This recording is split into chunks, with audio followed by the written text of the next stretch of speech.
Hey everyone, today I will show you how to create 2Checkout account for Shopify. First, visit the 2checkout.com. Click on the sign up button.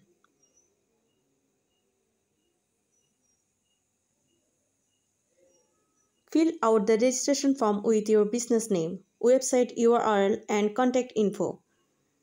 Be sure to double check everything before moving forward. After something, check your email inbox for a verification email.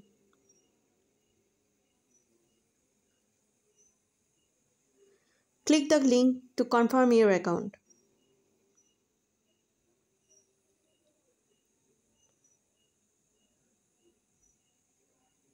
Log back into your 2Check account and complete any remaining business details.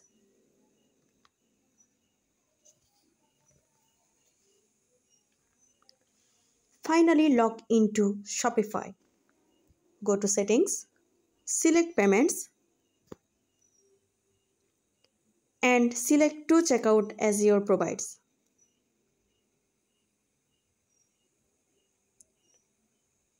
Follow the prompts to link your account. And that's it. You are now ready to accept payments on Shopify using 2Checkout.